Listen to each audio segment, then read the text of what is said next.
ഒരു വീട്ടിൽ ഒരു ഓഫീസിൽ ഈ പി ശശിയുടെ മകനും രാജേഷ് കൃഷ്ണയും ഈ ഇൻവെസ്റ്റേഴ്സിനെ വിളിച്ചു വരുത്തിയിട്ട് ഇവിടെ നിന്നാണ് ഗൂഢാലോചന നടന്നിരിക്കുന്നത്. ആ വീട്ടിൽ ഓഫീസിൽ പി ശശിയും ഇടയ്ക്കിടയ്ക്ക് വിസിറ്റ് ചെയ്യുന്ന ഒരു സ്ഥലമാണ് എറണാകുളത്ത് വന്നു കഴിഞ്ഞാൽ. രാജേഷ് കൃഷ്ണയുടെ സ്ഥാപനം പ്രൊഡക്ഷൻ കമ്പനി. പി ശശിയാണ് എനിക്ക് ആദ്യത്തെ ലീഗൽ നോട്ടീസ് രാജേഷിന് വേണ്ടി എനിക്ക് അയക്കുന്നത്. ലോക്കപ്പിലായിരുന്നു.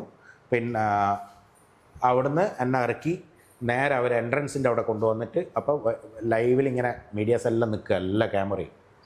പിന്നെ അവിടെ വെച്ച് എന്നെ കയ്യാമം വെച്ചു. നമസ്കാരം. ബി മുഹമ്മദ് ഷർഷാദ്. ഈ പേര് നമ്മൾ ആദ്യം കേൾക്കുന്നത് ഏതാനും മാസങ്ങൾക്ക് മുൻപാണ്. ഏതാനും മാസങ്ങൾക്ക് മുൻപ് മധുരയിൽ നടന്ന CPM പാർട്ടി കോൺഗ്രസിൽ ഇദ്ദേഹം ഒരു പരാതി നൽകുകയുണ്ടായി. UK ഒരു പ്രവാസിയായ CPMൻ്റെ നേതാവായ ഒരു രാജേഷ് കൃഷ്ണ അദ്ദേഹം പാർട്ടി കോൺഗ്രസിൽ പങ്കെടുക്കാനായി മധുരയിലെത്തുമ്പോഴാണ് പോളിറ്റ് ബ്യൂറോയ്ക്ക് ഷർഷാദ് ഈ പരാതി നൽകുന്നത്. പരാതിയിൽ വാസ്തവമുണ്ടെന്ന് കണ്ടെത്തുകയും PB ഇയാളെ, അതായത് രാജേഷ് കൃഷ്ണയെ പാർട്ടി കോൺഗ്രസിൽ പങ്കെടുക്കുന്നത് വിലക്കുക മാത്രമല്ല മധുരയിൽ പോലും കണ്ടുപോകരുത് എന്നുള്ള ഒരു താക്കീത് നൽകുകയും ചെയ്തു. അയാൾക്ക് പാർട്ടി കോൺഗ്രസിൽ പങ്കെടുക്കാൻ കഴിഞ്ഞില്ല. അതിനുശേഷം ഇത് വാർത്താ മാധ്യമങ്ങളിലൊക്കെ വന്നതാണ്. അതിനുശേഷം എന്താണ് ഉണ്ടായത്? അതിനുശേഷം തുടർച്ചയായിട്ട് ഞാൻ ഇദ്ദേഹത്തിനെതിരെ അല്ല, ആദ്യം നമുക്ക് ഒരു ചോദ്യം ചോദിച്ചോട്ടെ. എങ്ങനെയാണ് രാജേഷ് കൃഷ്ണയും താങ്കളും തമ്മിലുള്ള ഒരു ബന്ധം? രാജേഷ് കൃഷ്ണ ഞാനായിട്ട് കണക്ട് ചെയ്യുന്നത് ഞാൻ പാർട്ടിക്ക് കൊടുത്ത ലെറ്ററിൽ പറയുന്നുണ്ട്. 2018 ഗോവിന്ദൻ മാഷുടെ മകൻ മുഖേനയാണ് ഇദ്ദേഹത്തിനെ ഞാൻ പരിചയപ്പെടുന്നത്. ഡൽഹിയിൽ ഒരു പാർലമെൻറ്റ് പാസുമായിട്ട് ബന്ധപ്പെട്ടിട്ട്. ഈ ഗോവിന്ദൻ മാഷിന്റെ മകനെ താങ്കൾക്ക് മുൻ പരിചയമുണ്ടോ? ഒരുപാട് വർഷങ്ങളായിട്ട് അറിയുന്ന സുഹൃത്താണ്. കൂടാതെ സിനിമാ ബന്ധങ്ങളാണ്. കാരണം പുള്ളിക്കാരൻ മാഷ മകൻ എന്ന് പറയുന്ന ഈ ശ്യാംജിത്ത്, പുള്ളി നമ്മുടെ രഞ്ജിത്ത് ഡയറക്ടറുടെ ചീഫ് അസോസിയേറ്റ് ആയിട്ട് പ്രവർത്തിക്കുകയാണ്. അപ്പോൾ സിനിമാ ബന്ധങ്ങളാണ്. കാരണം എൻ്റെ മുൻ ഭാര്യ എന്ന് പറയുന്ന അവരും സിനിമയിൽ പ്രവർത്തിക്കുന്ന ലേഡിയാണ്. അപ്പോൾ അങ്ങനെയുള്ള ബന്ധങ്ങളാണ്. അപ്പം നമ്മൾ ഡൽഹി പോയ സമയത്ത്, ഫാമിലി ആയിട്ട് ഡൽഹി പോയ സമയത്ത് ഒരു സഹായത്തിനാണ് പരിചയപ്പെടുന്നത്. പക്ഷേ അത് ആ സഹായത്തോടുകൂടിയിട്ട് അവിടെ അവസാനിച്ചു. പിന്നെ ഇവൻ തലപ്പൊക്കി വരുന്നത് ഈ നമ്മുടെ ഈ ശ്യാംജിത്തിൻ്റെ ഒരു സിനിമ ഇതുമായിട്ട് വന്നിട്ട് ഒരു വലിയ ഫണ്ട് ശേഖരണം നടത്തിയിരുന്നു. ആ ഫണ്ട് ശേഖരണം നടത്തി, സിനിമയും നടന്നില്ല, ഫണ്ട് തിരിച്ചു. ഈ ഫണ്ട് ശേഖരണം എന്ന് ഉദ്ദേശിച്ചത് അതിന് പ്രൊഡ്യൂസർ ഇല്ലായിരുന്നു? പബ്ലിക് അങ്ങനെയുള്ള ശേഖരമല്ല. പ്രൊഡ്യൂസേഴ്സിനെ പോലെ ഈ സിനിമയിൽ ഇൻവെസ്റ്റ് ചെയ്യുന്നവരെന്ന് പറഞ്ഞു കഴിഞ്ഞാൽ പേര് വെളിപ്പെടുത്തുന്നവരും പേര് വെളിപ്പെടുത്താൻ താല്പര്യമില്ലാത്തവരും ഉണ്ടാവും. രണ്ട് വിധത്തിലുള്ളവരുണ്ട്. അപ്പോൾ ഇവനൊരു പ്രൊഡക്ഷൻ ബാനർ പ്ലാൻ ചെയ്തിട്ട് അതിലേക്ക് പല ഇൻവെസ്റ്റേഴ്സിനെ കൊണ്ട് ഇൻവെസ്റ്റ് ചെയ്യിപ്പിച്ചു. അങ്ങനെ ഒരു ഇനീഷ്യൽ ഡെപ്പോസിറ്റ് എന്നുള്ള രീതിയിൽ ഒരു 2 കോടി രൂപ ശേഖരിച്ചു. അത് വെച്ചിട്ട് പടം നടന്നില്ല. അപ്പം ഈ ആൾക്കാർ ക്യാഷ് തിരിച്ചു ചോദിച്ചു, ഇൻവെസ്റ്റ് ചെയ്തവർ. അപ്പം അതുകൊണ്ട് അതുമായിട്ട് ബന്ധപ്പെട്ട് പിന്നെ പുള്ളിക്ക് ഈ ഇൻവെസ്റ്റ് ചെയ്ത ആൾക്കാർക്ക് അന്ന് ആ സമയത്ത് ഒരു ഇൻകം ടാക്സിൻ്റെ ഒരു വിഷയങ്ങളൊക്കെ ഉണ്ടായിരുന്നു. അപ്പോൾ അതിലേക്ക് തിരിച്ച് സഹായിക്കാമെന്നും പറഞ്ഞിട്ട് ഈ രാജേഷ് കൃഷ്ണ മുഖേന ഇതങ്ങോട്ട് കാശ് കൊടുക്കാതെ സെറ്റിലാക്കി. അതായത് ഇൻകം ടാക്സുകാരിൽ നിന്ന് രക്ഷപ്പെടുത്താമെന്ന് പാർട്ടി സ്വാധീനം ഉപയോഗിച്ചല്ലേ? അതെ, രക്ഷപ്പെടുത്താമെന്നുള്ളൊരു വാഗ്ദാനം ശ്യാംജിത്ത് രാജേഷ് കൃഷ്ണയോട് പറഞ്ഞ് മറ്റ് ഈ കാശ് കൊടുത്തവരുമായിട്ട് ഒരു സെറ്റിൽമെന്റ് ഉണ്ടായി. അതല്ലേ താങ്കൾ ഉദ്ദേശിച്ചത്? പക്ഷേ ആ കാശ് കൊടുത്തവരൊക്കെ ഡയറക്റ്റായിട്ട് ഷ്യാമിന് അറിയില്ലായിരുന്നു. അത് ഞാൻ മുഖേനയാണ് എൻ്റെ ഗ്യാരണ്ടർ എന്നുള്ള രീതിയിൽ എനിക്ക് നിരന്തരമായിട്ട് എന്നെ പ്രഷർ ചെയ്തുകൊണ്ടിരുന്നു കാശിന് വേണ്ടിയിട്ട്. അതായത് താങ്കൾ മുഖേനയാണ്, താങ്കൾ ഒരു ഇടനിലക്കാരനായി. അതെ. അപ്പോൾ അതിൽ വലിയ ഡാമേജ് എനിക്ക് ഉണ്ടാക്കിയിട്ടുണ്ട്. അവരുടെ അത്രയും വലിയൊരാളുടെ കോണ്ടാക്ട് എനിക്ക് ബ്രീച്ച് ഓഫ് കോണ്ടാക്ട് വന്ന് അങ്ങനെ മനസ്സിലായല്ലോ, അവരുടെ ട്രസ്റ്റ് പോവല്ലേ. അപ്പോൾ അത് പ്രശ്നങ്ങളെല്ലായപ്പം പിന്നെ ഈ രാജേഷ് കൃഷ്ണയുടെ ഭീഷണി സ്വരങ്ങൾ വന്ന് അങ്ങനെയാണ് അദ്ദേഹത്തിനെതിരെ മിണ്ടിക്കഴിഞ്ഞാൽ നിങ്ങൾക്ക് ബുദ്ധിമുട്ടുണ്ടാവും, നിങ്ങൾ ബിസിനസ് നടത്തുന്നതാണ് കേരളത്തിൽ എന്നൊക്കെ പറഞ്ഞിട്ട് അങ്ങനെ ഉത്തരം. അപ്പോൾ ആ ഒരു ഇതിൽ കൂടിയാണ് ഈ രാജേഷ് കൃഷ്ണ നമ്മൾ ഇങ്ങനെ ഒരു ഭീഷണി ഉയർന്നത് രാജേഷ് കൃഷ്ണയിൽ നിന്നാണോ അതോ അയാളുമായി ബന്ധപ്പെട്ട മറ്റാരെങ്കിലും നിന്നോ? രാജേഷ് കൃഷ്ണയിൽ നിന്ന് തന്നെ, ഡയറക്റ്റ് തന്നെ. അതെ. പിന്നെ അതിൻ്റെ ശേഷം പുള്ളിക്കാരൻ എന്താണെന്ന് വെച്ചാൽ അത് സൈലൻ്റായി. അതിൻ്റെ ശേഷമാണ് പിന്നെ പുള്ളി ഒരു സെക്യൂരിറ്റി കമ്പനിയായിട്ട് എന്നെ അപ്രോച്ച് ചെയ്യുന്നത്, ചെന്നൈയിൽ ബ്രാഞ്ച് തുടങ്ങണമെന്നും പറഞ്ഞിട്ട്. രാജേഷ് കൃഷ്ണ അതൊരു UK ബേസ്ഡ് സെക്യൂരിറ്റി കമ്പനിയാണ്. അപ്പോൾ അത് കേരളത്തിൽ നല്ലപോലെ നടക്കുന്നുണ്ട്. അപ്പോൾ എനിക്ക് ആ ഫീൽഡ് അറിയാത്ത ആളാണ്. അപ്പം ഞാൻ പറഞ്ഞല്ല, എനിക്കൊരു ഓതറൈസ്ഡ് പേഴ്സണാണ് ചെന്നൈയിൽ വേണ്ടത്. മറ്റത് കാര്യങ്ങളൊക്കെ നമുക്ക് ഇൻഡസ്ട്രിയിൽ നിന്ന് ആളെ റിക്രൂട്ട് ചെയ്യാം. ഞാൻ നിൻ്റെ പേരിൽ ലൈസൻസും കാര്യങ്ങളെല്ലാം അപ്ലൈ ചെയ്യാൻ എനിക്കൊരു സ്റ്റേറ്റിലൊരു ഓതറൈസ്ഡ് ആധാറൊക്കെ ഉള്ള ഒരാൾ വേണമെന്ന് പറഞ്ഞു. അങ്ങനെ ഞാൻ എൻ്റെ ആധാറൊക്കെ കൊടുത്ത് അവിടെ GSTയും രജിസ്ട്രേഷനൊക്കെ എടുത്തു, സെക്യൂരിറ്റി ലൈസൻസൊക്കെ അപ്ലൈ ചെയ്തെല്ലാം വന്നു. കാര്യങ്ങൾ നടന്നുകൊണ്ട് സെക്യൂരിറ്റി ഒരു 40 ലക്ഷം രൂപ വരെ മാസം വരുമാനം ബില്ലിംഗ് ഉണ്ടാകുന്ന ഒരു ടേൺ ഓവറിലേക്ക് എത്തിയപ്പോഴാണ് റിസർവ് ബാങ്കിൽ നിന്ന് ഈ ഫണ്ട് ഈ ഫോറിൻ തട്ടിപ്പുമായിട്ട് ബന്ധപ്പെട്ട് ഫെമ വയലേഷൻ FDI വയലേഷൻ എന്നും പറഞ്ഞിട്ട് ഒരു ലെറ്റർ വരുന്നത്. ഈ ലെറ്റർ വന്നപ്പോഴാണ് നമ്മൾ യഥാർത്ഥത്തിൽ ഇത്രയും വലിയ വർഷങ്ങളായിട്ട് അടുപ്പമുള്ള ശ്യാമ് പരിചയപ്പെടുത്തിയ ഒരു സുഹൃത്ത് പുള്ളിയെ അവിടെ ഡൽഹിയിൽ LP തന്നു. പിന്നെ അതുമാത്രമല്ല എൻ്റെ മുൻ ഭാര്യയ്ക്കൊരു പ്രൊഡക്ഷൻ്റെ സമയത്ത് ആൻഡോ ജോസഫിൻ്റെ ഭാഗത്തുനിന്നൊരു പ്രശ്നങ്ങൾ ഉണ്ടായിരുന്നു. അവർ സിനിമ ഡയറക്റ്റ് ചെയ്യാൻ പോകുമ്പോൾ ആൻഡോ ജോസഫ് മെമ്പർഷിപ്പ് കൊടുക്കാത്ത കുറച്ച് പ്രശ്നങ്ങൾ, അതൊക്കെ സോൾവ് ചെയ്ത് ഈ രാജേഷാണ്. അപ്പോൾ അങ്ങനെ ഒരു സുഹൃത്ത് ഒരു LPകളൊക്കെ വരുമ്പോൾ നമ്മൾ ട്രസ്റ്റ് ചെയ്ത് ബ്രാഞ്ച് തുടങ്ങി കാര്യങ്ങൾ പോകുമ്പോൾ ഇങ്ങനെയുള്ള ലെറ്ററുകൾ, പിന്നെ MH എന്നൊരു ലെറ്റർ വരുന്നു, ഇങ്ങനെ ഫണ്ട് വയലേഷൻ ചെയ്തിട്ടുണ്ട് എന്ന് പറഞ്ഞു. അപ്പം ഞാൻ എൻ്റെ പേഴ്സണൽ ഓഡിറ്ററായിട്ട് ഞാൻ ഡിസ്കസ് ചെയ്ത സമയത്ത് നീ എത്രയും പെട്ടെന്ന് ഈ കമ്പനിയിൽ നിന്ന് പുറത്ത് വന്നോ, കാരണം ഇത് മൊത്തം കുഴപ്പം പിടിച്ച സംഗതിയാണ്, ഞാൻ ഇത്രയും വർഷമായിട്ട് എനിക്ക് ഇങ്ങനത്തെ ചീത്തപ്പേരൊന്നും ഇല്ലല്ലോ. അപ്പോൾ ഞാൻ അതിൽ നിന്ന് കമ്പനിയിൽ നിന്ന് പുറത്ത് വരാൻ പോകുമ്പോൾ പക്ഷേ അപ്പോൾ അവനിക്ക് പേടിയായി. എന്താണെന്ന് വെച്ച് കഴിഞ്ഞാൽ ഞാൻ പുറത്ത് വന്നു കഴിഞ്ഞാൽ അവിടെ നിന്ന് എങ്ങോട്ടാണ് ഇവൻ എനിമിയായി മാറി എൻ്റെ വൈഫിനെ അടക്കം ട്രാപ്പ് ചെയ്തും കൊണ്ട്. അപ്പോൾ വൈഫിൻ്റെ പുഴു എന്ന് പറഞ്ഞ സിനിമയിൽ ഇവൻ 1.5 കോടി രൂപ ബ്ലാക്ക് മണി ഇൻവെസ്റ്റ് ചെയ്തിട്ടുണ്ടായിരുന്നു. മമ്മൂട്ടിയുടെ പ്രൊഡക്ഷൻ കമ്പനി രാജേഷ് കൃഷ്ണ. മമ്മൂട്ടിയുടെ മേക്കപ്പ് മാനായ ജോർജിൻ്റെ പ്രൊഡക്ഷൻ കമ്പനിയിലാണ് 1.80 1.75 എന്തോ ഇവൻ ഇൻവെസ്റ്റ് ചെയ്തത് ബ്ലാക്ക് മണി. അപ്പോൾ അതുകൊണ്ടാണ് ഇപ്പോൾ മമ്മൂട്ടി കൊണ്ടു നടക്കുന്നത്. ഇപ്പം ഈ മമ്മൂട്ടിയുടെ പുതിയ പാട്രോയിറ്റ് എന്ന് പറഞ്ഞ സിനിമയുടെ മൊത്തം നിറഞ്ഞു നിൽക്കല്ല അവൻ.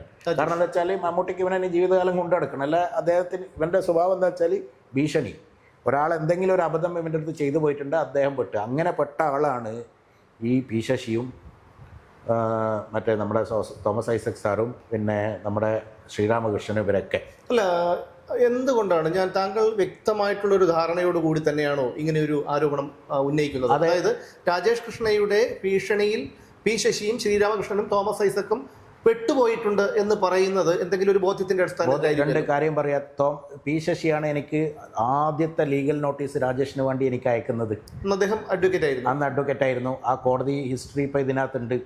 അഡ്വക്കേറ്റ് ആയത് മാത്രമല്ല കോർട്ടിൽ അദ്ദേഹം അപ്പിയർ ആയിട്ടുണ്ട്. കോർട്ട് ഹിസ്റ്ററി ഞാനിപ്പോൾ എനിക്ക് വേണ്ടിയിട്ടല്ല, രാജേഷ് കൃഷ്ണയ്ക്ക് വേണ്ടി അപ്പിയർ ചെയ്തിട്ടുണ്ട്. അപ്പം അവിടുന്ന് ഇങ്ങോട്ടുള്ള അതേപോലെ ശ്രീരാമകൃഷ്ണൻ്റെ നോർക്കയിലുള്ള കോണ്ടാക്ട്സ് ഉപയോഗിച്ചിട്ടാണ് പുള്ളിക്കാരൻ ലോ കേരള സഭയിൽ കയറി പറ്റുന്നത്.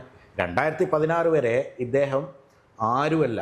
2016 വരെ UK വർഷങ്ങളായിട്ട് ബ്രിട്ടനിൽ താമസിക്കുന്ന മലയാളികൾ, സഖാക്കളായ ആൾക്കാർ ഇവനിക്കെതിരെ നിരന്തരം കംപ്ലൈൻ്റ് എൻ്റെ അടുത്ത്. എന്താണെന്ന് വെച്ച് കഴിഞ്ഞാൽ അവർക്ക് വർഷങ്ങളായിട്ട് ജോലി ചെയ്ത് ഭാര്യയും ഭർത്താവും ജോലി ചെയ്തിട്ട് പോലും സ്വന്തമായിട്ടൊന്നും അവിടെ വീട് വെക്കാൻ നാട്ടിൽ തന്നെ കഷ്ടപ്പെട്ടാണ് അവരൊക്കെ വീട് പറയുന്നത്. ഇവൻ 2016 പിണറായി സർക്കാർ വന്നതിൻ്റെ ശേഷം അവിടെ പ്രോപ്പർട്ടി വാങ്ങുന്നു, 2-3 കമ്പനികൾ തുടങ്ങുന്നു. കമ്പനിയുടെ ആനുവൽ റിപ്പോർട്ടൊക്കെ എടുത്തു നോക്കുമ്പം 10,000-കണക്കിന് പൗണ്ടുകളുടെ ട്രാൻസാക്ഷനാണ് നടക്കുന്നത്. പക്ഷേ ഇവൻ കൂടുതൽ നേരവും കേരളത്തിൽ, ഇവിടെ കൊച്ചിയിൽ വന്നു കഴിഞ്ഞാൽ Holiday Inn hotel, Marriott hotel, പിന്നെ നമ്മുടെ തിരുവനന്തപുരത്ത് വന്നു കഴിഞ്ഞാൽ ഹിൽട്ടൺ, ഇങ്ങനെയുള്ള 5 സ്റ്റാർ ഹോട്ടലുകളിൽ താമസം നടത്തി കൂടുതൽ NRI സ്റ്റാറ്റസിന് മാത്രമായിട്ട് അവിടെ പോവും വരും.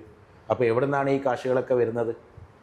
ഇതൊക്കെയാണ് ഞാൻ കൊടുത്ത പരാതിയുടെ അടിസ്ഥാനത്തിൽ. രാജേഷ് കൃഷ്ണയിൽ നിന്ന് ഭീഷണി ഉണ്ടായി തുടങ്ങിയപ്പോഴാണല്ലോ താങ്കൾ പോളിറ്റ് ബ്യൂറോയ്ക്ക് പരാതി കൊടുത്തത് അല്ലേ? ഞാൻ അന്ന് കൊടുത്തത് സ്റ്റേറ്റ് കമ്മിറ്റിക്ക്. അന്ന് കോടിയേരി ആയിരുന്നു സെക്രട്ടറി 2022. കോടിയേരി പരാതി സംസ്ഥാന കമ്മിറ്റിയിൽ ചർച്ച ചെയ്തു, സെക്രട്ടേറിയറ്റിൽ ചർച്ച ചെയ്തു. എന്നിട്ട് ഇവനെ മാറ്റി നിർത്തി. പിന്നെ കോടിയേരി ഇവൻ്റെ ഇതല്ല മാറ്റി നിർത്തി, തള്ളിപ്പറഞ്ഞു. എല്ലാവരും അന്നേരം ഇത് ചെയ്തു. പക്ഷേ കോടിയേരി അസുഖമായി ചെന്നൈയിൽ വന്നപ്പോൾ ഞാൻ അവിടെ ഹോസ്പിറ്റലിൽ റെഗുലർ വിസിറ്ററായിരുന്നു. ഞാൻ ഈ മാഷയും അതേപോലെ പല നേതാക്കന്മാരെയും റെയിൽവേ സ്റ്റേഷനും എയർപോർട്ടൊക്കെ ആയിട്ട് പിക്കപ്പ് ചെയ്തേ ഞാനാണ്. അല്ല, ഞാൻ ചോദിച്ചോട്ടെ, അങ്ങനെയാണെങ്കിൽ ഈ നേതാക്കളുമായിട്ടൊക്കെ ഇത്രയും വളരെയധികം അടുപ്പമുള്ള താങ്കൾക്ക് എന്താണ് ഇങ്ങനെ ഒരു തിരിച്ചടി കിട്ടുന്നത്? തിരിച്ചടി അല്ല, സഹായിക്കാൻ പലരും എന്നെ സഹായിക്കുന്നുണ്ട്. പക്ഷേ തിരിച്ചടിയല്ല ഇത്. ശരിക്കും എന്ന് വെച്ച് കഴിഞ്ഞാൽ അവർ നിർബന്ധിതനാകുകയാണ്. അതായത് അവരുടെ ഇപ്പം ഷാമിൻ്റെ കാര്യങ്ങൾ വെച്ചും കൊണ്ട് മാഷ ഭീഷണിപ്പെടുത്തുന്നു. ഈ അടുത്തൊരു ഭീഷണി പോയത് ഞാൻ അറിഞ്ഞത് ഷ്യാമ് വേറെ മുഖേന എന്നെ അറിയിച്ചത്, അച്ഛൻ ഈ ഓഗസ്റ്റിൽ നടന്ന പിന്നെ പാർട്ടി പോയി കോൺഗ്രസിൽ നിന്ന് പുറത്താക്കിയതിൻ്റെ ശേഷം ഇവനിക്ക് പാർട്ടി ആക്സസ് ഇല്ല. ഇപ്പം മമ്മൂട്ടി മാത്രമേ ഉള്ളൂ. മമ്മൂട്ടിയുടെ കൂടെ കറങ്ങുകയാണ്. ഒരു ആക്സസും പാർട്ടി കൊടുക്കുന്നില്ല. ഓക്കെ, പക്ഷേ പാർട്ടി തള്ളി പറഞ്ഞിട്ടുമില്ല. അവിടെ അവിടുത്തെ എക്സിക്യൂട്ടീവ് കമ്മിറ്റിയിലുണ്ട്. പക്ഷേ ഇപ്പം പല ആക്സസും കിട്ടിയിട്ടുമല്ല. പത്തനംതിട്ടയിൽ മാഷ് വന്നപ്പം ഇവൻ പത്തനംതിട്ടയിൽ മാഷെ കാണണമെന്ന് പറഞ്ഞിട്ട് അപ്രോച്ച് ചെയ്തു. മാഷ് പറ്റില്ല എന്ന് പറഞ്ഞു.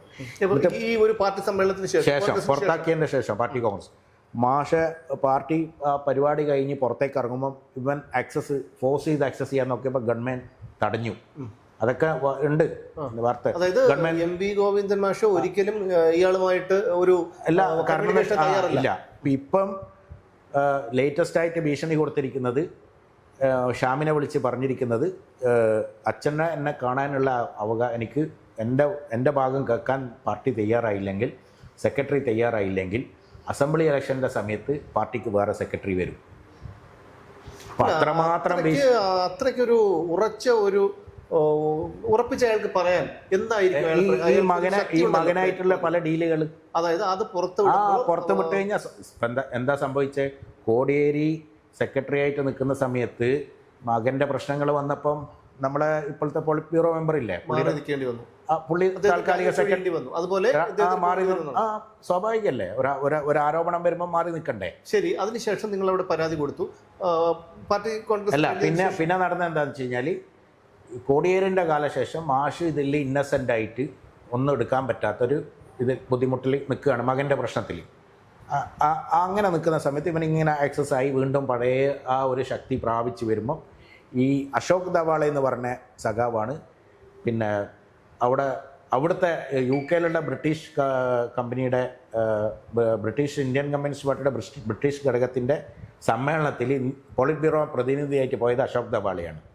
അപ്പോൾ അവിടുന്ന് സെക്രട്ടറി ഒരു പ്രതിനിധിനെ തിരഞ്ഞെടുക്കണമല്ലോ പാർട്ടി കോൺഗ്രസിലേക്ക്. അപ്പോൾ അശോക് ദവാളയാണ് പ്രതിനിധിനെ തിരഞ്ഞെടുക്കുന്നത്. ബേബി സഖാവ് പോകേണ്ട സമ്മേളനമായിരുന്നു അത്. പക്ഷേ ബേബി സഖാവ് ഫോഴ്സ്ഫുള്ളി ഇവനെ തിരഞ്ഞെടുക്കാൻ വേണ്ടി കളി കളിക്കുമെന്ന് അറിഞ്ഞത് കൊണ്ട് ബേബി ഒഴിഞ്ഞു മാറിയിട്ട് ദവാളൻ്റെ തലയിലിട്ടു.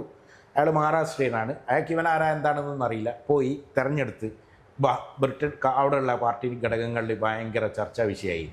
എങ്ങനെയാണ് ഇവന് ഇതിൽ കയറി പറ്റുക? ഇത്രയും സീനിയർ ആൾക്കാരെ വെച്ചുകൊണ്ട് അതൊരു അജ്ഞത മുതലെടുക്കുകയായിരുന്നു. ബേബിക്ക് അറിയ പ്രശ്നമുള്ളത് കൊണ്ട് ബേബി മാറി നിന്ന്, അല്ലെങ്കിൽ ബേബിയാണ് അവിടുത്തെ ഈ പോളിറ്റ് ബ്യൂറോ ഇൻചാർജ്. അതായത് യെച്ചൂരി മരണപ്പെട്ടത് കൊണ്ട് ഇപ്പോൾ ബേബിക്കായിരുന്നു ഇൻചാർജ്. ബേബിയാണ് ശരിക്കും പോകേണ്ടത്. ദവാള വന്നു. അപ്പോൾ എനിക്ക് ഈ ബ്രിട്ടനിലുള്ള ഇവനെ എതിരാളികൾ ഒരുപാട് ചിട്ടി കമ്പനികളെല്ലാം നടത്തിയിട്ട് അവിടെ ഒരുപാട് പേരെ പറ്റിച്ചിട്ടുണ്ട്. അതൊന്നും അങ്ങനെ കുറേ ഇൻഫർമേഷൻസ് എനിക്ക് തന്നു. ഇവരൊക്കെ പറഞ്ഞത് ഇതിനി നീ കേരള പാർട്ടിയിലുള്ള നേതാക്കന്മാരെ വിശ്വസിച്ചിട്ട് കാര്യമില്ല, വേറെ എന്തെങ്കിലും രീതിയിൽ നമ്മളിത് എടുക്കണം. ഇനി പാർട്ടി കോൺഗ്രസിന് ഇത്ര സമയമേ ഉള്ളൂ എന്ന് പറഞ്ഞാൽ ഞാനിങ്ങനെ പല രീതിയിലാച്ചിട്ട് എനിക്ക് കേരളത്തിലെ ഒരാൾക്കും ഇവനെ ഇത് ചെയ്യാൻ പറ്റില്ല. അപ്പോൾ സെക്രട്ടറി ആണല്ലോ ചെയ്യേണ്ടത്. അപ്പോൾ ഞാൻ എൻ്റെ ചെന്നൈയിലുള്ള കോൺടാക്ട്സ് മുഖേന, ഞാൻ അവിടെ 10-25 വർഷമായിട്ട് 2000 മുതൽ ഞാൻ ചെന്നൈയിൽ താമസിച്ച് ബിസിനസ് ചെയ്ത് വരുന്ന ആൾ. ജോലിയായിരുന്നു. 2011-10 ഞാൻ ബിസിനസ്സിലേക്ക് മാറുന്നത്. പിന്നെ വൈഫിൻ്റെ സിനിമ ബന്ധവും കാര്യങ്ങളെല്ലാം ആയിട്ട് അങ്ങനെ ജോലിൻ്റെ ഒരു ഉത്തരവാദിത്തം എന്ന് പറയുമ്പോൾ ജോലിയാകുമ്പോൾ നമുക്ക് കറക്റ്റ് പോകണം. അപ്പോൾ വൈഫിന് ഒരു അറ്റൻഷൻ കൊടുക്കാൻ പറ്റുന്നില്ല. അപ്പോൾ അങ്ങനെ ഞാനൊരു ബിസിനസ്സിലേക്ക് മാറിയതാണ്. അല്ലാതെ ജനിച്ചിട്ട് ബിസിനസ്സുകാരനായിട്ട് വന്നതൊന്നുമല്ല. അങ്ങനെ ഇതൊക്കെ വന്നപ്പോൾ ഞാൻ എൻ്റേതായ കോൺടാക്ട്സിൽ കൂടെ ഈ കോടിയേരി അവിടെ അപ്പോളോയിൽ അഡ്മിറ്റായ സമയത്ത് കുറേ ദിവസം ഞാൻ അവിടെ ഉണ്ടായിരുന്നു. ഡിസ്ചാർജ് മരണം വരെ റെഗുലർ ഡേ പോവായിരുന്നു. എൻ്റെ ഓഫീസിൻ്റെ തൊട്ട് ബാക്കിലാണ് അപ്പോളോ ഹോസ്പിറ്റൽ. അപ്പോൾ ഞാൻ എപ്പോഴും ഈവനിങ് ദിവസം പോകും. പല ഹെൽപ്പുകളും ഞാൻ ചെയ്തു കൊടുത്തിട്ടുണ്ട്. അപ്പോൾ എന്ത് ചെയ്തു എന്ന് പറഞ്ഞു കഴിഞ്ഞാൽ ഈ അന്നേരം അവിടുത്തെ ഈ ചെന്നൈയിലുള്ള ഡിസ്ട്രിക്ട് സെക്രട്ടറിമാരായ ഒരാളെ ഞാൻ പരിചയപ്പെട്ടു, CPM-ൻ്റെ. അവൻ്റെ അടുത്തൊരു ദിവസം ഞാൻ ഈ കഥകളൊക്കെ പറഞ്ഞപ്പോൾ എന്നെ പറഞ്ഞു ഇത് വലിയ പ്രശ്നമാണ്. അപ്പോൾ അവർക്കൊക്കെ എന്ന് പറഞ്ഞാൽ അവരെല്ലാം ക്ലിയർ കമ്മ്യൂണിസ്റ്റുകാരാണ്. അതായത് കേരളത്തിൽ നിന്ന് വ്യത്യസ്തമായ ഒരു ചെഗുവേറിൻ്റെയൊക്കെ ഒരു ഇതിൽ പോകുന്ന വളരെ ക്രിസ്റ്റൽ ക്ലിയർ കമ്മ്യൂണിസ്റ്റുകാർ. ഒരു ഭയങ്കര ഇത് അങ്ങനെയാണ് ഇങ്ങനെയാണ് ഒരു നമുക്ക് വഴി ഉണ്ടാക്കാമെന്നാണ്. ഈ പുള്ളി എന്തോ അവിടെ പോയിട്ട് സ്റ്റേറ്റ് സെക്രട്ടറിൻ്റെ അടുത്ത് എന്തോ പറഞ്ഞു ഇത് വലിയ വിഷയമാണ്, എൻ്റെ ഈ കത്തിൻ്റെ കോപ്പിയൊക്കെ വാങ്ങിച്ചു. അവരാണ് ദവാളെ സഖാവിൻ്റെ ഫോൺ നമ്പറും മെയിൽ ID എനിക്ക് അയച്ചു തരുന്നത്. എന്നിട്ട് അവരിങ്ങനെ ഒരാൾ ഉണ്ട് എന്ന് പറഞ്ഞിട്ട് വിളിച്ചു. കാരണം ഇവൻ പാർട്ടി കോൺഗ്രസ്സിൽ അറ്റൻഡ് ചെയ്താൽ ഇവൻ പിന്നെ പിടിച്ചാൽ കിട്ടില്ല. പിന്നെ അത് മാത്രമല്ല കോൺഗ്രസ്സിൽ അറ്റൻഡ് ചെയ്തത് ഒരു ഇങ്ങനെയുള്ള ഒരാൾ എന്ന് പറഞ്ഞാൽ ഒരു പുരണ്ട ഒരു വ്യക്തി എന്ന് പറഞ്ഞാൽ അതിന് അത്രയും വലിയ കമ്മ്യൂണിസ്റ്റ് പാർട്ടിൻ്റെ ഇപ്പോൾ ചൈനയിലൊക്കെ പാർട്ടി കോൺഗ്രസ്സിലാണ് രാജ്യത്തിൻ്റെ പ്രസിഡന്റിനെ വരെ തീരുമാനിക്കുന്നത്. അപ്പോൾ അതിൽ അത്രയും വലിയൊരു ഇതിൽ ഇങ്ങനത്തെ ഒരുത്തം പങ്കെടുത്തെന്ന് പറഞ്ഞാൽ നാളെ അറിഞ്ഞാൽ നാണക്കേടല്ലേ. അപ്പോൾ അവർ ദവാളയൊക്കെ അയച്ചെന്നു. അപ്പോൾ ദവാളയൊക്കെ ഡൽഹിയിൽ നിന്ന് പുറപ്പെടുക മധുരയിലേക്ക്. ആ സമയമായി. അങ്ങനെ എത്തി. പുള്ളി വിളിച്ച ഉടനെ പറയുക it's to late, I'm not sure if anything is possible എന്ന് പറഞ്ഞിട്ട് പുള്ളി you do one thing, you have my mail ID, right? Send all available documents immediately to, I am boarding the flight in another couple of hours. Once I land Madurai, I will look into that എന്ന് പറഞ്ഞു. ഞാൻ പുള്ളി അപ്പം തന്നെ mail already ഞാൻ അയച്ച മെയിലുകൾ അവിടെ സെൻഡ് ഫോൾഡറിൽ കിടക്കുക. ഇവർക്ക് ഈ ഗോവിന്ദമാഷക്കൊക്കെ അയച്ചത് ഒന്നും നടപടിയില്ല. ആ മെയിലുകൾ റീഫോർവേഡ് ചെയ്ത് കൊടുത്തപ്പോൾ പുള്ളി എയർപോർട്ടിൽ എത്തുമ്പോൾ തന്നെ മെയിൽ കിട്ടി. പുള്ളി വാട്സപ്പ് ചെയ്ത് മെയിൽ റിസീവ്ഡ് എന്ന് പറഞ്ഞിട്ട്. അപ്പോൾ പുള്ളി ഡൗൺലോഡ് ചെയ്ത് വെച്ചിട്ട് ഫ്ലൈറ്റിൽ ഒരു 3 മണിക്കൂർ യാത്രയാണ് ഡൽഹി മധുര. കംപ്ലീറ്റ് വായിച്ചു. ഇവരാകെ ഇതായി. ഇവരവിടെ എത്തിയ ഉടനെ തന്നെ ഈവനിങ്ങിൽ ഇമ്മീഡിയറ്റായിട്ട് അവൈലബിൾ കേന്ദ്ര കമ്മിറ്റി വിളിച്ചു ചർച്ച ചെയ്ത് പുറത്താക്കാൻ തീരുമാനിച്ചു. അപ്പോഴത്തേക്ക് ഇവനവിടെ 3 ദിവസം 4 ദിവസത്തേക്ക് സ്റ്റാർ ഹോട്ടലിൽ 2-3 റൂമുകൾ ബുക്ക് ചെയ്തു. 3 റൂമുകൾ ഒരാൾക്ക്, ഒരു വലിയ സ്റ്റാർ ഹോട്ടലിൽ 3 റൂമുകൾ 4 ദിവസത്തേക്ക് ബുക്ക് ചെയ്തിട്ട് ഇവനവിടെ എത്തിയിരിക്കുക. എന്നിട്ട് അതിൻ്റെ തലേ ദിവസം പാർട്ടി സമ്മേളന നഗരിയിൽ പോയിട്ട് എടുത്ത ഫോട്ടോ ഒക്കെ ഫേസ്ബുക്കിൽ ഇട്ടിട്ടുണ്ട്, പ്രതിനിധി സമ്മേളനത്തിൻ്റെ ഇതൊക്കെ. പിറ്റേന്ന് കുറച്ച് അപ്പോൾ ബേബിനെ ഏൽപ്പിച്ചു. കേന്ദ്ര കമ്മിറ്റി ബേബി സഖാവിനോട് പറഞ്ഞു ഇവനെ പങ്കെടുക്കാൻ പാടില്ല, അത് ഇംപ്ലിമെൻറ്റ് ചെയ്യേണ്ടത് നിങ്ങളെ ഉത്തരവാദിത്തമാണ്, കാരണം നിങ്ങളെ ഇതിലുള്ള ഇതാണ് UK.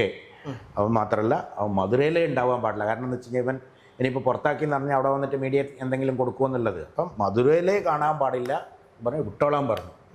റൂമൊക്കെ വെക്കേറ്റ് ചെയ്ത് പോന്നു. നേരെ അവിടുന്ന് കണ്ണൂരാണ് വന്നതെന്നാണ് ഞാൻ അറിഞ്ഞത്. അപ്പോൾ കണ്ണൂരിൽ വേറെ ഏതോ പടത്തിൻ്റെ ഷൂട്ട് നടക്കുന്ന സമയത്ത് വന്നു. അവിടുന്ന് നേരെ വന്നിട്ടാണ് എനിക്കെതിരെ ഞാൻ കൊടുത്ത ഇത് എനിക്ക് ആക്സസ് ഉണ്ട് എല്ലാ സ്ഥലത്തും. ഞാൻ ഈ ദവാളയ്ക്ക് കൊടുത്ത ഇംഗ്ലീഷ് വേർഷൻ കത്ത്, മലയാള വേർഷൻ കത്ത് ഓൾറെഡി ഞാൻ മറുനാടിലൊക്കെ കൊടുത്തതാണ് പണ്ട്. ഇംഗ്ലീഷ് വേർഷന് അന്നേരം തയ്യാറാക്കിയതാണ്, ദവാളിൻ്റെ കുറച്ച് മുമ്പ് തയ്യാറാക്കിയ UK തയ്യാറാക്കി വെച്ചോളാൻ പറഞ്ഞിട്ട് വെച്ചതാണ്. ഗൂഗിൾ ട്രാൻസ്ലേറ്ററിൽ ഇട്ടിട്ട് ഞാൻ മാറ്റി എഡിറ്റ് ചെയ്തതാണ്. ആ ലെറ്റർ ഞാൻ ഉപയോഗിച്ച അതേ ഫോണ്ട് ഈ ലെറ്റർ ചോർത്തിയെടുത്തു. അല്ലേ, താങ്കൾ കൊടുത്ത ലെറ്റർ ആണല്ലോ ഈ MB ഗോവിന്ദൻ മാഷിൻ്റെ മകൻ കൊടുത്തെന്ന് പറയുന്നു. അതെ, ചോർത്തിയെന്ന് പറയുന്നു. അതായത് അന്ന് ഞാൻ എന്നിട്ട് എൻ്റെ അടുത്ത് ഈ നടപടി എടുത്തല്ലോ എനിക്ക് അതിന് മുമ്പ് നടന്നത് ഈ ദവാളെ സഖാവ് എൻ്റെ അടുത്ത് പറഞ്ഞു he will not be there in our conference that I am giving assure, but we are going to conduct a Kendra Central CC and available PB on today evening എന്ന് പറഞ്ഞിട്ട് പുള്ളി എനിക്ക് മെസ്സേജ് അയച്ചു. അപ്പോൾ എനിക്ക് ഉറപ്പ് കിട്ടി അവൻ എന്തായാലും ഉണ്ടാവില്ല എന്നല്ല. എന്നോട് പറഞ്ഞു, അപ്പം ഞാൻ പറഞ്ഞു സാറേ ഞാൻ മധുരയിൽ വരട്ടെ, എനിക്ക് കുറച്ച് കൂടുതലേ യു കം എന്ന് പറഞ്ഞു. ഞാൻ ബസ് എടുത്ത്, ട്രെയിന് കിട്ടിയില്ല, ബസ് എടുത്ത് ചെന്നൈയിൽ നിന്ന് മധുരയിലേക്ക് പോയി. പിറ്റേന്ന് കാലത്ത് 2ാമത്തെ ദിവസം എന്നോട് പറഞ്ഞു you come on 3rd day എന്ന് പറഞ്ഞു. അപ്പോൾ ആ 3rd day പോയി പുള്ളിൻ്റെ അടുത്ത് കണ്ട് സംസാരിച്ച് പുള്ളി പറഞ്ഞു ഞങ്ങൾക്ക് നീ തന്ന പരാതി ഞങ്ങൾ പ്രകാരം ആക്ഷൻ എടുത്തു. ഇനി ആ പരാതി അവൻ്റെ ബേസിക് സ്റ്റേറ്റ് എന്ന് പറയുന്നത് ബേസ് സ്റ്റേറ്റ് കേരളമാണ്, ഞങ്ങളെ സ്റ്റേറ്റ് കമ്മിറ്റിക്ക് ഫോർവേഡ് ചെയ്യും. അവിടെ നിന്ന് അവർ അത് ഫർദർ കാര്യങ്ങൾ അവരാ ചെയ്യേണ്ടത്. ഇനി അങ്ങോട്ട് നീ എന്നെ കോൺടാക്ട് ചെയ്യേണ്ട ആവശ്യമില്ല, നിനക്ക് എന്തുണ്ടെങ്കിലും സ്റ്റേറ്റ് കമ്മിറ്റി കോൺടാക്ട് ചെയ്തോളൂ, ഞങ്ങളുടെ ഉത്തരവാദിത്തം പാർട്ടി കോൺഗ്രസ് നിന്ന് പുറത്താക്കലാണ്. ഇനി സ്റ്റേറ്റ് അത് ചെയ്ത് കഴിഞ്ഞു. ഇനി സ്റ്റേറ്റ് തീരുമാനിക്കണം അവനെ അവിടുത്തെ നാഷണൽ കമ്മിറ്റിയിൽ നിന്ന് റിമൂവ് ചെയ്യണോ അല്ലെങ്കിൽ അവനെ ഫർദർ ഇത് വെക്കണോ, കാര്യങ്ങൾ ഇതൊക്കെ ചെയ്യണോ എന്നുള്ളത്. അതിൻ്റെ ഈ കത്ത്, അതായത് താങ്കൾ അദ്ദേഹത്തിന് കൊടുത്ത കത്ത് രാജേഷ് കൃഷ്ണയുടെ കൈവശം എത്തിയത് ശ്യാംജിത്ത് മുഖേനയാണല്ലോ. അല്ല, ശ്യാംജിത്ത് മുഖേനയാണെന്ന് ഞാൻ ഊഹിക്കുന്നു എന്നാണ് പറഞ്ഞത്. കാരണം എന്താണെന്ന് വെച്ചാൽ ഞാൻ ചോദിക്കുന്നത് എന്തായാലും അവിടെ കൊടുത്തൊരു കത്ത്, ഔദ്യോഗികമായി കൊടുത്തൊരു കത്ത്, അത് പുറത്ത് രാജേഷ് കൃഷ്ണയ്ക്ക് കിട്ടണമെങ്കിൽ ഈ പാർട്ടി ബന്ധമായിട്ടുള്ള അതെ. പക്ഷേ ഞാൻ ഒരിക്കലും വിശ്വസിക്കുന്നില്ല അത് സെൻട്രൽ കമ്മിറ്റിയിൽ നിന്നാണ് കിട്ടിയെന്നുള്ളത്. അവർ ഈ കത്തും അവരെടുത്ത ആക്ഷൻസും കാര്യങ്ങളും മീറ്റിംഗ് ഓഫ് മിനിറ്റ്സും കാര്യങ്ങളൊക്കെ സ്റ്റേറ്റ് കമ്മിറ്റിക്ക് ഫോർവേഡ് ചെയ്തു ഫർദർ ഇൻവെസ്റ്റിഗേഷന് വേണ്ടിയിട്ട്. ഒരു സ്റ്റെപ്പ് ഇവർ ചെയ്തിട്ടില്ല. അശോക് ദവാളെ പറഞ്ഞത് ഉടനെ തന്നെ അന്വേഷിച്ച് നടപടി ഉണ്ടാവും എന്നാണ് പറഞ്ഞത്. ഇവരൊന്നും ചെയ്തില്ല, കാരണം ഇവർ ഇന്നസെൻ്റ്, ഇവർക്ക് ചെയ്യാൻ പറ്റില്ല. ചെയ്തു കഴിഞ്ഞാൽ ഈ പല ആൾക്കാരെ പല കഥകളും പുറത്തു വരും. അതായത് നടക്കുന്നത് പച്ചയായ ഒരു ബ്ലാക്ക് മെയിലിംഗ് ആണ്. ഇവൻ്റെ സെക്യൂരിറ്റി കമ്പനി വെച്ചിട്ടാണ്. സെക്യൂരിറ്റി കമ്പനി തന്നെ ഞാൻ റിസൈൻ ചെയ്യുന്ന സമയത്ത് തന്നെ കേന്ദ്ര ആഭ്യന്തര മന്ത്രാലയം സ്ഥാപനം ലൈസൻസ് ക്യാൻസൽ ചെയ്യാൻ ഉത്തരവിട്ട് തമിഴ്നാട് സർക്കാർ അതിൻ്റെ അടിസ്ഥാനത്തിൽ സ്ഥാപനം ലൈസൻസ് ക്യാൻസൽ ചെയ്തിട്ട് അടച്ചുപൂട്ടി. കേരളത്തിൽ ഇപ്പോഴും ലൈസൻസ് ഇല്ലാതെ ഇപ്പോഴും പുതിയ കോൺട്രാക്റ്റുകൾ എടുത്തിട്ട് സ്ഥാപനം നടത്തിക്കൊണ്ടിരിക്കുക. കാരണം എന്ന് വെച്ച് കഴിഞ്ഞാൽ കേരളത്തിൽ തമിഴ്നാട്ടിലെ ഈ ലൈസൻസ് പോലീസ് ഡിപ്പാർട്ട്മെൻറ്റിൻ്റെ കയ്യിലാണെങ്കിൽ കേരളത്തിൽ ഈ ലൈസൻസ് കൊടുക്കുന്നത് ആഭ്യന്തര മന്ത്രാലയമാണ്, ഹോം ഡിപ്പാർട്ട്മെൻറ്റ്, ഒരു ജോയിൻറ്റ് സെക്രട്ടറി ലെവലിലുള്ള ഒരു ഉദ്യോഗസ്ഥൻ അവരെ ഇൻഫ്ലുവൻസ് ചെയ്തുകൊണ്ട് സ്ഥാപനം നടത്തിക്കൊണ്ടിരിക്കുക. ഇപ്പോഴും കേന്ദ്രം അടച്ചുപൂട്ടാൻ പറഞ്ഞ സ്ഥാപനം അത് ഇപ്പോഴും പ്രവർത്തിച്ചുകൊണ്ടിരിക്കുകയാണ് കേരളത്തിൽ. ഇപ്പോൾ ഞാൻ അതിനെതിരെ എത്രമാത്രം ഫേസ്ബുക്കിലിട്ട് ഞാൻ എത്ര RTA കൊടുത്തു, MHA കൊടുത്തു. MHA കൊടുത്ത ലാസ്റ്റ് പെറ്റീഷൻ പോലും MHA കേരള പോലീസിന് കേരള ഹോം സെക്രട്ടറിക്ക് കൈമാറിയിട്ടുണ്ട്. Kindly investigate and take an necessary action എന്ന് പറഞ്ഞിട്ട് ഒരിതുമില്ല. ഇനി ഇത് ഈ വിഷയവുമായി ബന്ധപ്പെട്ട് രാജേഷ് കൃഷ്ണ ചെയ്യുന്ന ഉപദ്രവങ്ങളും മറ്റും താങ്കൾ പി ശശിയുമായിട്ടൊക്കെ താങ്കൾക്ക് ബന്ധമുള്ളതാണ്. പി ശശിയോടോ അല്ലെങ്കിൽ അതുമായിട്ടുള്ള ബന്ധപ്പെട്ട മുതിർന്ന നേതാക്കളുടെ മുന്നിലോ അവതരിപ്പിച്ചിരുന്നു? അല്ല, പി ശശിയായിട്ടൊന്നും എനിക്ക് ആദ്യം മുതലേ ബന്ധമില്ല. എനിക്ക് ബന്ധമുള്ള ആൾക്കാരുടെ മുമ്പിൽ എൻ്റെ കഥകൾ അറിയുന്ന ആൾക്കാരുണ്ട്. ഞാൻ MB രാജേഷിൻ്റെ അടുത്ത് പറഞ്ഞിരുന്നു, പുള്ളി അന്നേരം സ്പീക്കറാണ്, പിന്നെ നമ്മളെ ഇപ്പോഴത്തെ സ്പീക്കർ ഷംഷീറിന് എല്ലാ കഥയും അറിയാം. അവർക്ക് എന്താണ് അവരൊക്കെ അവർക്കൊക്കെ അറിയാം. അവനൊരു എം പി രാജേഷ് ഈ അടുത്താണ് മനസ്സിലാക്കിയത്. അതിൽ വളരെ ക്ലിയർ കട്ടായിട്ട് പറഞ്ഞത് എൻ്റെ അടുത്ത് സ്വരാജാണ്. സ്വരാജിനെ ഞാൻ അന്ന് ചെന്നൈയിൽ വെച്ച് കണ്ടപ്പോൾ കൊടിയേരിയുടെ അസുഖ സമയത്ത് സ്വരാജ് പറഞ്ഞു, ഇവൻ ആദ്യം ഫ്രോഡാന്ന് എനിക്ക് നന്നായിട്ട് അറിയാം. ഇവൻ്റെ ട്രാഫിക്, അതായത് ഇവൻ പത്തനംതിട്ട ജില്ലാ ജോയിൻറ്റ് സെക്രട്ടറി ആയിരുന്നപ്പം SFIയുടെ, പിന്നെ അവിടുന്ന് കൈരളിയിലൊക്കെ ഇവൻ വർക്ക് ചെയ്തിട്ടുണ്ട്. ജില്ലാ ജോയിൻറ്റ് സെക്രട്ടറി ആയിരുന്നപ്പം ഈ പറഞ്ഞ MP രാജേഷ്, നമ്മുടെ ഷംഷീർ, അതേപോലെ ഈ സ്വരാജ്, നമ്മളിപ്പോഴത്തെ ധനകാര്യമന്ത്രി നമ്മളെ ബാലഗോപാൽ സാർ, ഇവരൊക്കെ സംസ്ഥാന നേതാക്കന്മാരാണ് SFIയുടെ. അപ്പോൾ ഈ ബന്ധമാണ് ഇവർക്ക്. ജില്ലാ ജോയിൻറ്റ് സെക്രട്ടറി ഈ ജില്ലാ ജോയിൻറ്റ് സെക്രട്ടറി എന്ന് പറയുമ്പോൾ സംസ്ഥാന നേതാക്കന്മാരായിട്ട് എന്തായാലും ബന്ധം ഉണ്ടാവും. ശരി, അതിനുശേഷം ഈ ഒരു കത്തിന്റെ വിവാദമൊക്കെ പുറത്തു വന്നു. അത് ശ്യാംജിത്താണ് പുറത്ത് കൊണ്ടുവന്നതെന്നൊക്കെ ഉള്ള ഒരു ആരോപണമൊക്കെ അന്ന് ഉണ്ടായിരുന്നു. മാധ്യമങ്ങളൊക്കെ പറഞ്ഞു. അതിന്റെ യഥാർത്ഥം നമുക്കറിയില്ല. എന്തായാലും അതിനുശേഷം താങ്കൾക്ക് ഭീഷണിയോ അതിനുശേഷമുള്ള കൂടുതൽ ഉപദ്രവങ്ങളോ മറ്റും ഉണ്ടായിട്ടുണ്ട്? ഉണ്ട്. ഭീഷണി എന്ന് പറഞ്ഞു കഴിഞ്ഞാൽ ഭീഷണി 1-2 ഫോണുകൾ മാത്രമേ ഉള്ളൂ. കൂടുതലും ശല്യങ്ങളാണ്. അതായത് കൊല്ലം ജില്ലാ കമ്മിറ്റി, ആലപ്പുഴ ജില്ലാ കമ്മിറ്റി, പത്തനംതിട്ട ജില്ലാ കമ്മിറ്റി, ഇവർക്കൊക്കെ ഈ മാഷിൻ്റെ മകൻ്റെ പ്രശ്നങ്ങൾ എന്താണെന്ന് അറിയണം. അത് അവരുടെ ഇൻറ്റേർണൽ പൊളിറ്റിക്സിൻ്റെ ഭാഗമാണ്. ഞാൻ പറഞ്ഞാൽ അത് എന്നെ കിട്ടൂല.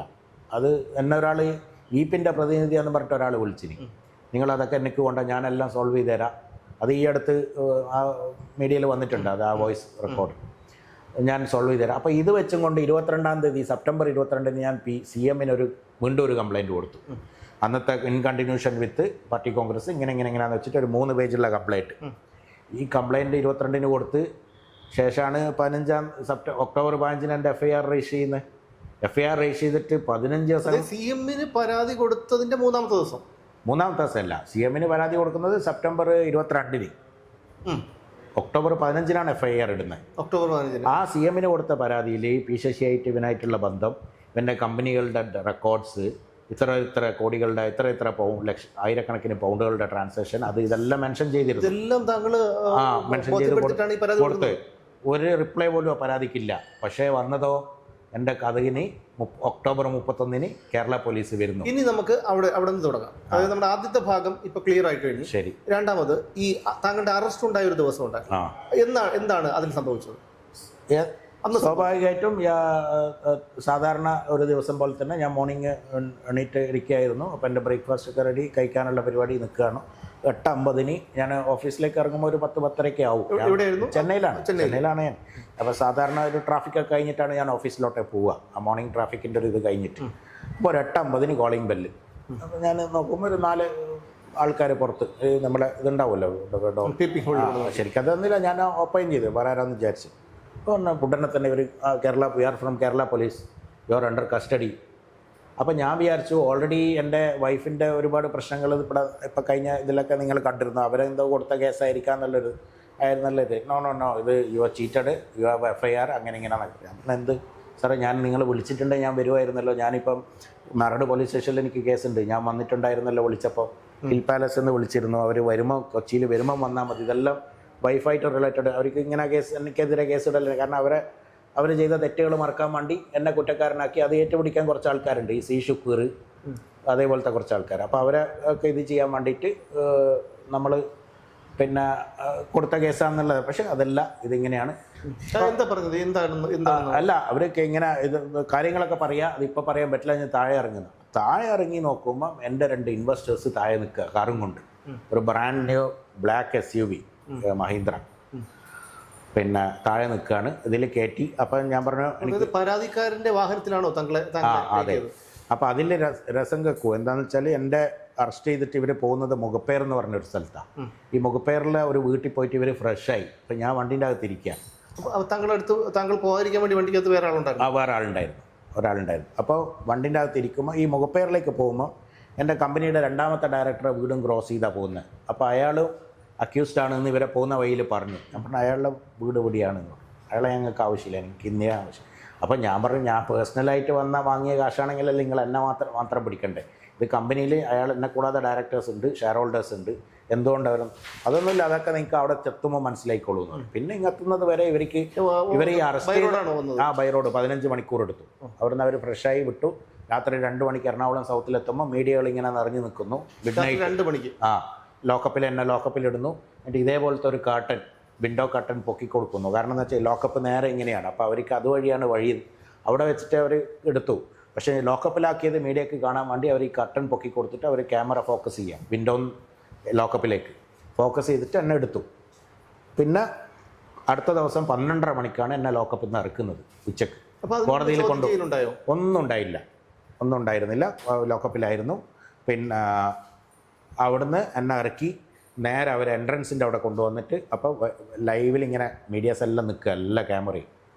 പിന്നെ അവിടെ വെച്ച് എന്നെ കയ്യാമം വെച്ചു, വിലങ്ങ് വെച്ചു. അപ്പോൾ ഞാൻ ചോദിച്ചു, ഇതെന്താണ് സാറേ, ഇത് ഇത്രമാത്രം കുറ്റക്കാരനാണോ ഞാൻ? അപ്പോൾ ആ ഒരു സാധാ ഒരു പോലീസുകാരൻ വരങ്ങോ, സാറേ ഇത് ഞങ്ങളൊന്നും ഇതിൽ നിരപരാധി, അവർ ഞങ്ങൾക്ക് മുകളിൽ നിന്നുള്ള ഉത്തരവാണ്. അപ്പോൾ മുകളിൽ നിന്ന് ആരാണ്? അതായത് ഒരു സാധാരണ ഒരു ഇൻവെസ്റ്റർ ഇട്ട കാശ്, അതിന് അഗ്രിമെൻ്റ് ഉണ്ട്, ആർബിട്രേഷൻ ക്ലോസ് ഉണ്ട്, ജുഡീഷ്യൻ ജന്നെയാണ് കമ്പനിയുടെ അഗ്രിമെൻറ്റിൽ, എല്ലാ കാര്യങ്ങളും ഉണ്ട്. 2024 വരെ റിട്ടേൺസ് പോയിട്ടുണ്ട്. എല്ലാം ചെയ്ത ഒരു കേസ്, ഇൻവെസ്റ്റിഗേഷൻ പ്രോപ്പർ നടത്താതെ 100% സിവിൽ നേച്ചറായിട്ടുള്ള ഒരു കേസ് എങ്ങനെ? അപ്പം മുകളിൽ നിന്നുള്ള ആൾ, ഈ ഒരു ചെറിയൊരു ഇൻവെസ്റ്റേഴ്സ് സാലറിയിൽ വർക്ക് ചെയ്യുന്ന ഒരാൾക്കാർ, അവരൊക്കെ ഇങ്ങനെ ഓരോ ഇതിൽ കിട്ടുന്ന കാശാണ് ഇൻവെസ്റ്റ് ചെയ്യുന്നത്. അങ്ങനെയുള്ള ആൾക്കാർക്ക് മുകളിൽ മാത്രം എത്ര വലിയ പിടിപാട് എന്താണ്?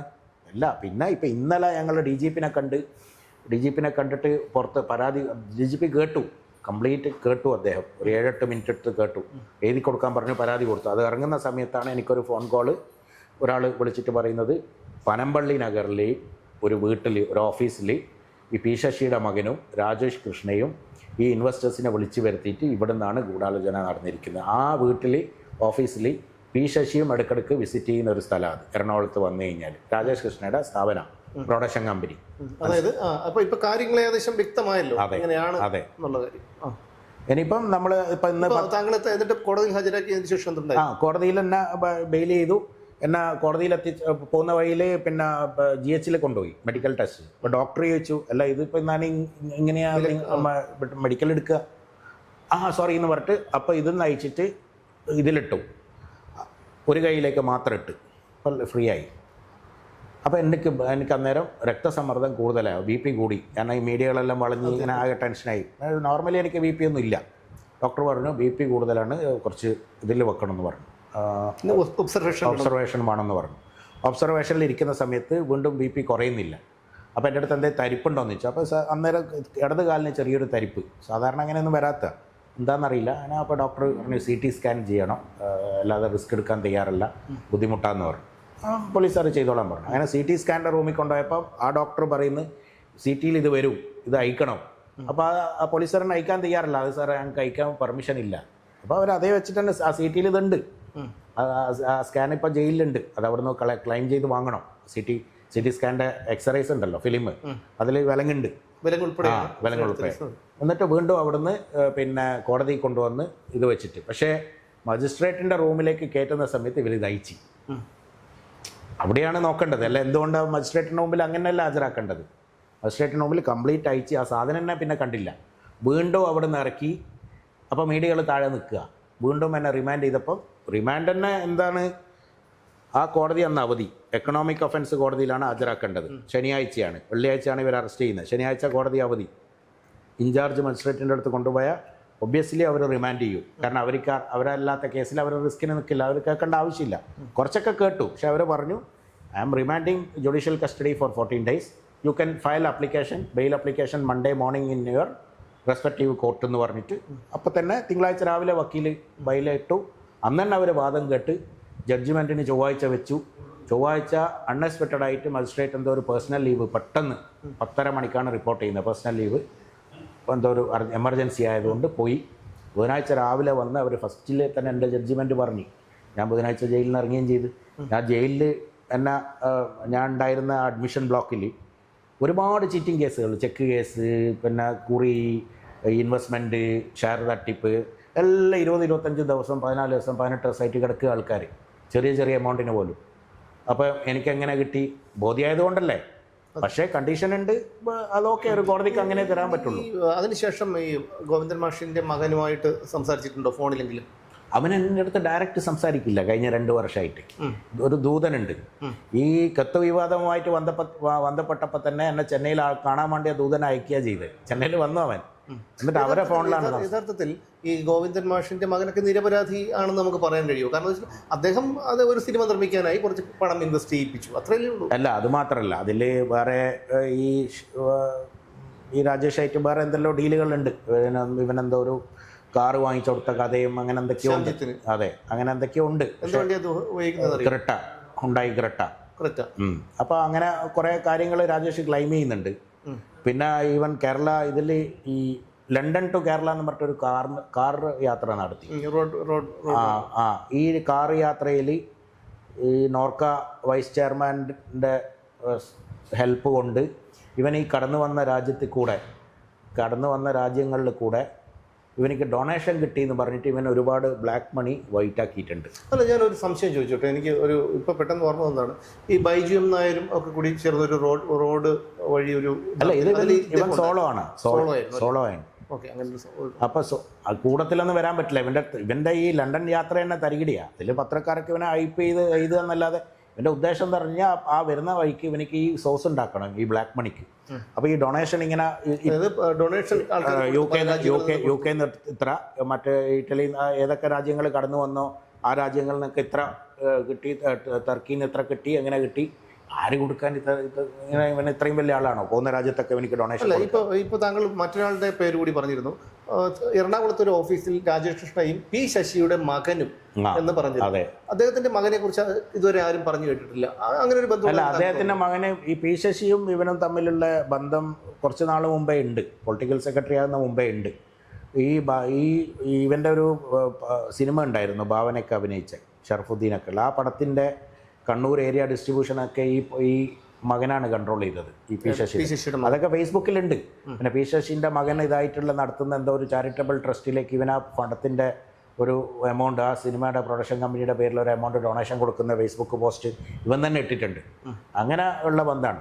പി ശശിയുടെ മകൻ അത്ര വലിയൊരു ഇതുള്ള ആക്റ്റീവ് ഇതൊന്നുമല്ല. പക്ഷേ ഇങ്ങനെയാണ് ഓപ്പറേറ്റ് ചെയ്യുന്നത്. അതായത് ശശിക്ക് ചിലപ്പം അവിടെ ഇപ്പോഴത്തെ ഈ സിറ്റുവേഷൻ കാരണം ഞാനിങ്ങനെ മാസങ്ങളായിട്ട് പറഞ്ഞുകൊണ്ടിരിക്കുകയാണല്ലോ, അതുകൊണ്ടായിരിക്കാം ഈ മകൻ അങ്ങനെ എക്സ്പോസ്ഡ് അല്ല, ആർക്കും അറിയില്ല. അതുകൊണ്ടായിരിക്കാം മകൻ അവിടെ നിത്യ സന്ദർശകനാണ് എന്നുള്ളത്. ഇന്നലെ ഇദ്ദേഹം സാക്ഷിയാണ്. ഇന്നലെ ഫോൺ കോൾ വരുമ്പോൾ അപ്പോൾ അതായത് ഇതിപ്പോൾ താങ്കളോട് ഈ പറഞ്ഞ ആൾ പറഞ്ഞത് ശശിയുടെ മകനും അവിടെ വരുന്നു എന്നുള്ളതാണ്. അതെ. പക്ഷേ ഈ പ്രശ്നങ്ങൾ താങ്കൾ അറസ്റ്റ് ഉൾപ്പെടെയുള്ള പ്രശ്നങ്ങൾ ഉണ്ടാകുന്നത് മുഖ്യമന്ത്രിക്ക് കൊടുത്ത പരാതിയോട് കൂടിയാണ്. അതെ, മുഖ്യമന്ത്രിക്ക് 22-ാം തീയതി കൊടുത്ത പരാതിയിൽ വളരെ സ്ട്രോങ് ആയിട്ടുള്ള ചില കാര്യങ്ങൾ പറയുന്നുണ്ട്. ആ കോപ്പി ഞാൻ ഇവിടെ അയച്ചിട്ടുണ്ട്. അപ്പോൾ അതിൽ ഇതായിരിക്കാം. അതായത് അവരുടെ ഉദ്ദേശം എന്ന് വെച്ച് കഴിഞ്ഞാൽ ഇങ്ങനെയൊക്കെ വന്ന് ഞങ്ങൾ അറസ്റ്റ് ചെയ്ത് നിന്നെ ഇല്ലാതാക്കാം. പക്ഷേ ഞാൻ അതിലൊന്നും പേടിക്കുന്ന ഒരാളല്ല. ഇപ്പം ഞാനിപ്പം കൈവിലങ്ങ് വെച്ച് എന്നെ കൊണ്ടുപോയിട്ട് ഞാൻ ഇപ്പോൾ ഇവിടെ വന്നിരുന്നില്ലേ, ഞാനിന്ന് പ്രസ് മീറ്റ് നടത്തിയില്ലേ, ഞാൻ എപ്പം മെഞ്ഞാന്ന് എറണാകുളത്ത് നടത്തേണ്ട പ്രസ് മീറ്റ് ക്യാൻസൽ ചെയ്തിട്ട് ഇവിടെ നടത്തിയില്ലേ, ഞാൻ ഇനിയും പോരാടും. കാരണം എന്ന് വെച്ചാൽ അവരെൻ്റെ ജീവിതവും ബിസിനസ് എല്ലാം ആകെ നാശകോശമാക്കിയിരിക്കുകയാണ്, നശിപ്പിച്ചിരിക്കുകയാണ്. ജീവൻ തീർച്ചയായിട്ടും ത്രെട്ടുണ്ട്, കോൾസ് ഉണ്ട്, ഇൻ്റർനെറ്റ് കോളുകൾ വരുന്നുണ്ട്. ഇപ്പം എൻ്റെ നമ്പർ പോലീസ് കസ്റ്റഡിയിലാണ്, ഫോണ്. അത് അവർ കരുതിക്കൂട്ടി എടുത്തു വെച്ചതാണ്. അതിനകത്ത് ഐഫോണാണ്. പക്ഷെ ഒരുപാട് എവിഡൻസുകളുണ്ട് 2 ഫോണിലും. നശിപ്പിക്കാനുള്ള ഉദ്ദേശത്തിൽ തന്നെ എടുത്തു വെച്ചാണ്. പക്ഷേ അതൊക്കെ എൻ്റെ അടുത്ത് ക്ലൗഡും ബാക്കപ്പും കാര്യങ്ങളെല്ലാം വേറെ ഉണ്ട്, അത് വേറെ വിഷയം. പക്ഷെ എങ്ങനെയൊക്കെ ദ്രോഹിക്കുക, ഇപ്പം തന്നെ പറയൂ, അതിപ്പോൾ കോടതിയുടെ ഓർഡറാണ്, നമുക്കൊന്നും പറയാൻ പറ്റില്ല. എനിക്ക് ബെയിൽ കണ്ടീഷൻസ് ഉണ്ട്, കേരളം വിട്ട് പോകാൻ പാടില്ല എന്നൊക്കെ. അതുകൊണ്ട് താങ്കൾ ഇവിടെ തന്നെ. ഒരു സംശയം കൂടെ, ഇന്നലെ സംസ്ഥാന പോലീസ് മേധാവിക്ക് പരാതി കൊടുത്തപ്പോൾ അവിടുന്ന് നീതി കിട്ടുമെന്നുള്ളൊരു പ്രതീക്ഷയുണ്ടോ? അല്ല, ഒരു DGP എന്ന് പറയുന്നത് ഒരു മുഖ്യമന്ത്രി സിസ്റ്റം കൈകാര്യം ചെയ്യുന്നതാണെങ്കിലും ഞാനൊരു DIG IG ലെവലിലാണ് പോയിട്ടുണ്ടെന്നെങ്കിൽ ചിലപ്പം കിട്ടിയില്ല എന്ന് വരാം. പക്ഷേ DGP എന്ന് പറയുമ്പോൾ അതൊരു സ്റ്റേറ്റിൻ്റെ ചീഫ് മിനിസ്റ്റർ കൺട്രോളിൻ്റെ മുകളിലും കൂടെ അദ്ദേഹത്തിന് ഒരു ഇതുണ്ട്. അതായത് DGPനെ അപ്പോയിൻറ്റ് ചെയ്യുന്നത് കേന്ദ്രത്തിൻ്റെ അപ്രൂവലോട് കൂടിയാണ്. അപ്പോൾ അങ്ങനെയുള്ള സെൻട്രലിൽ അത്രയും വലിയൊരു പൊസിഷനിൽ ഉണ്ടായിരുന്ന ഒരു ഓഫീസറാണ് അദ്ദേഹം, വലിയൊരു ഓഫീസറാണ്. അതുകൊണ്ട് അദ്ദേഹം അതായത് നമ്മളൊരു ഉദ്യോഗസ്ഥൻ്റെ മുമ്പിൽ ഒരു പരാതിയായിട്ട് പോകുമ്പം ഇത്രയും വലിയ ഹൈ റാങ്ക് ഓഫീസർ അത് കേൾക്കാനുള്ള മനസ്സ് കാണിക്കുമ്പോൾ തന്നെ നമുക്കൊരു പകുതി ആശ്വാസമാണ്. അദ്ദേഹം ഫുള്ള് കേട്ടിട്ട് റിട്ടേൺ ഇതിൽ കൊടുക്കാൻ പറഞ്ഞു. അതന്നെ വലിയ ആശ്വാസമുണ്ട്. നോക്കാം, നമുക്ക് അതിൻ്റെ അക്നോളജ്മെൻ്റ് ഉണ്ട് കയ്യിൽ. ഇനി ഇല്ലെങ്കിൽ അത് ഫർദർ ലെവലിലേക്ക് പോകും. അപ്പോൾ ഒരു സാധാരണക്കാരൻ മുഖ്യമന്ത്രിക്ക് പരാതി കൊടുത്താൽ ഇതാണ് അവസ്ഥ. മുഖ്യമന്ത്രിക്ക് പരാതി കൊടുത്തതിന് ശേഷമാണ് ഷർഷാദ് അറസ്റ്റ് ചെയ്യപ്പെടുന്നത്. നേതാക്കൾക്കെതിരെയും ഇതുപോലെയുള്ള അവരുടെ മക്കൾക്കെതിരെയും ഒക്കെ എന്തെങ്കിലും ഒരു പരാതി കൊടുത്താൽ അല്ലെങ്കിൽ ആരോപണം ഉന്നയിച്ചാൽ ഇതായിരിക്കും പാഠം. പാർട്ടിക്കെതിരെയും പാർട്ടി നേതാക്കൾക്കെതിരെയും പാർട്ടിക്കാരുടെ കുടുംബത്തിനെതിരെയും മിണ്ടരുത് എന്നുള്ളൊരു താക്കീതാണ് ഷർഷാദിൻ്റെ വിഷയത്തിലും ഇപ്പോൾ തന്നത്. അത് ഞങ്ങളൊക്കെ ഒരുപാട് അനുഭവിച്ചതാണ്. ഞാനായിരുന്നാലും അഡ്വക്കേറ്റ് കെ എം ഷാജഹാൻ, അതുപോലെ മറുനാടൻ മലയാളി ഷാജൻ സ്കറിയ, ക്രൈം നന്ദകുമാർ ഒക്കെ വളരെ അനുഭവിച്ചതാണ്. ഇദ്ദേഹം പറഞ്ഞത് 100% ശരിയാണ്. കാരണം ഞങ്ങളൊക്കെ അനുഭവിച്ചത് കൊണ്ട്, ഞാനൊക്കെ അനുഭവിച്ചത് കൊണ്ട് കൃത്യമായിട്ട് അറിയാം. എങ്ങനെയും നാണം കെടുത്തുക, മാനസികമായി തകർക്കുക, സമൂഹത്തിൽ ജീവിക്കാൻ കഴിയാത്ത രീതിയിൽ ആത്മഹത്യയിലേക്ക് തള്ളിവിടുക എന്നുള്ള ഒരു വിചാരത്തോടു കൂടിയാണ് ഇവർ കാര്യങ്ങൾ പോലീസിനെ ഉപയോഗിച്ച് കൈകാര്യം ചെയ്തുകൊണ്ടിരിക്കുന്നത്. പൊതുസമൂഹം ഇത് കാണുന്നുണ്ട്. ആ ഒരു ഓർമ്മ മാത്രം ബന്ധപ്പെട്ടവർക്കുണ്ടായാൽ മതി.